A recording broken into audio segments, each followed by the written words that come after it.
what it looks like, the amount of production and the gap. Yes. Today, Nigeria is the third ranked producer in Africa, producing only 6% of African total production, as compared to Cote d'Ivoire, who is producing 76% Wow. of the total African But production. what was it like before? Before now, Yes. Nigeria was producing at about 79% of African total production. Wow. Because we started rubber in Africa and others started planting rubber after Nigeria has started. Rubber came into Nigeria in 1895, and the first estate was planted in 1903.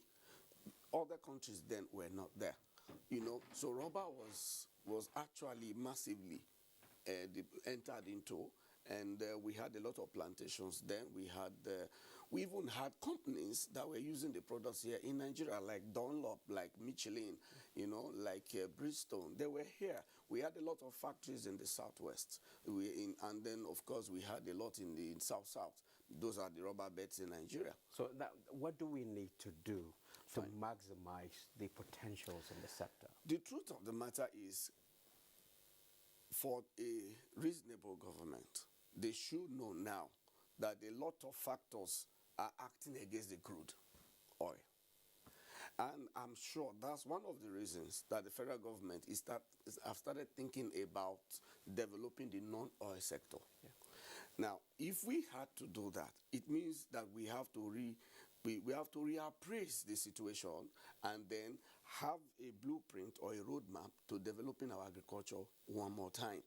And for rubber, for instance, what we need to do is to have the national rubber policy. When we have the national rubber policy, maybe a policy for 10 years, and we can say, okay, we are going to develop rubber sector for the next 10 years, and we are going to go as much as another 500,000 hectares of rubber. Because today, we have 18 million hectares of land suitable for planting rubber in Nigeria. But we have only planted 200,000 hectares. Cote d'Ivoire has planted close to 1 million hectares. Wow. Can I tell you this? Cote d'Ivoire today is making $1.3 billion in 2020 from export of rubber. Nigeria made $20.9 million. We have shifted our position. In 2 years ago, we had 19th in the world, but today we are 23rd in terms of export. So what we need to do is, one, encourage the players in the industry. By first and foremost, let's have a policy that thinks about developing the rubber sector or subsector in the country. Number two thing is for government to find a way to fund the sector. One of the disincentives that rubber has for investors is that it has a 7 years gestation period. And most people think that, okay, if I put my money into rubber production, I will have to wait for 7 years before I start reaping or start getting returns on my investment. But they forget to know that once you start production in rubber, for the next 37 years, rubber give you money on daily basis. Okay, would the focus be on just producing rubber as a raw material, or will it involve other finish, or value chain? What we are having today is this. We have about 54 factories in Nigeria. Out of these 54, only 11 is producing. The rest have gone either moribund or they have shut down. And the reason is because of paucity of raw materials. Okay, so our thinking as an association is, let us boost our raw material base, and by planting and replanting most of our plantations, after which we can now drive industrialization. If any investor is coming into the economic space to think about investing in this industry, the first thing he thinks about is the raw materials. So if we don't have enough raw materials, it means that this guy is coming to waste his investment. So we are now thinking as an association that in the next 10 years, we have developed a blueprint that for the next 10 years, we want to plant and replant 160,000 hectares of rubber plantation, and that will give us enough raw materials to drive industrialization. Look, I'll tell you sincerely that if we achieve this purpose, it will, number one, we will employ employ 640,000 people directly, and we will employ 250,000 people indirectly.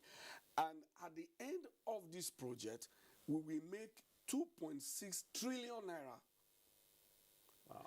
Now, if all the state government can say that, okay, we plant 160,000 hectares of rubber plantation in all over the areas where we can develop rubber in the country, I tell you sincerely that the money they are coming to the federal government to collect, what they call their yearly, monthly allocation, rubber alone can give it to them. Okay. Thank you very much. It's my pleasure. We know soon, Ido Peter. Thank you so much. I hope I got it right. Yes, you did. You did. Thank you very much. It's my pleasure. Now moving on, gold inched higher and was poised for a second weekly gain on Friday as a softer dollar provided some respite against higher U.S. bond yields and rising expectations that central banks could begin easing economic support.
Oil prices fell on Friday with Brent poised for its first weekly dip in 7 weeks as demand for oil products in power generation cooled off amid easing coal and gas prices, while a forecast for a mild U.S. winter also weigh on the market. Brent crude futures dropped 50 cents to $84.11 a barrel, extending a $1.21 slump in the previous session. Brent touched a 3-year high of $86.10 on Thursday, but was on track to slip 0.9% in the week, the first weekly dip since September. U.S. West Texas Intermediate crude futures fell 49 cents to $82.01 a barrel, following a 92-cent loss on Thursday. Now, the Nigerian National Petroleum Corporation, NNPC, says it spent 1.165 trillion naira to subsidize petrol for oil exploration and remittance to the Federation Account Allocation Committee in 7 months of this year. According to NNPC monthly FAC report for September, the three expenditure items gave 57% of the total revenue distribution of 2.043 trillion naira done by the National Oil Company in the first 8 months of 2021. The balance of 878 billion naira was distributed for other expenditures, including crude oil lifting inspection expenses, subsidy which NNPC described as under recovery of premium motor spirit value shortfall. The corporation said it spent 714.7 billion naira within 7 months from February to August. Global market review with Boside Abel. Hello and welcome to the Global Market Review. Now, Other factors and positive twists by Chinese Evergrande Group overnight in Hong Kong set the tone of most global stocks on the last trading day of the week, following media reports that the embattled developer is set to pay off a coupon payment on dollar-denominated bond. Now, Asia-Pacific markets were mixed on Friday as shares of Chinese Evergrande Group surged in Hong Kong.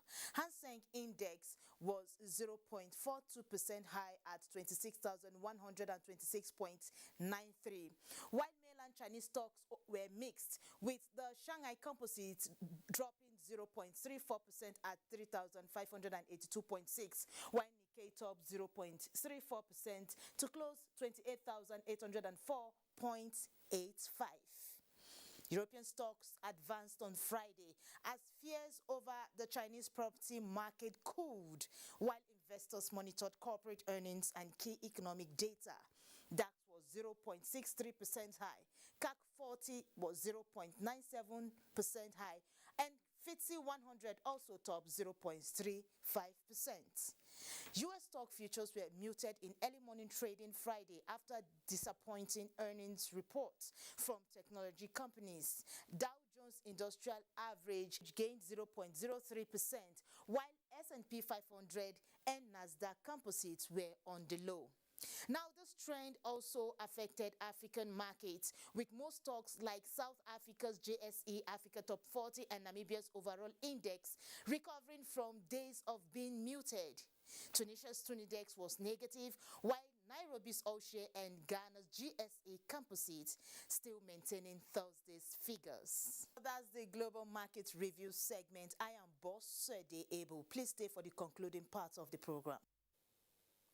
This is where we end this episode of the program. Don't forget, you can access all previous episodes on YouTube. We value your feedback. Do join us again for another package. I am Musa Abubakar saying, have a pleasant weekend.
NTA, you can't beat the reach.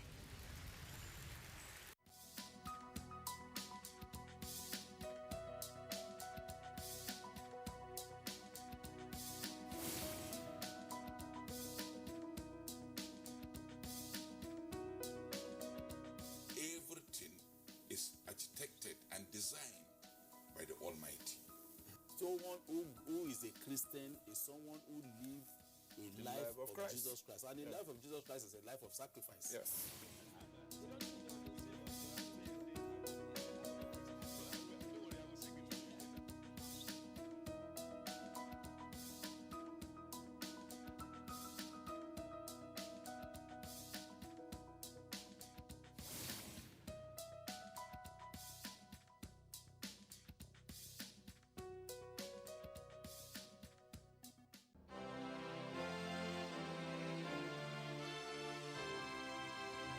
We want to talk about rights, there are obligations.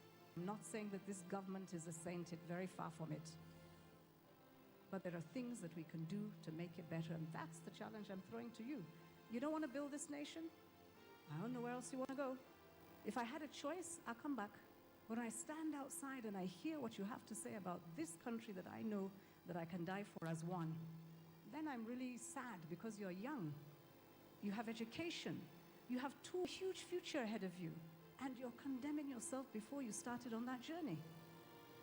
So please don't do that. Please don't.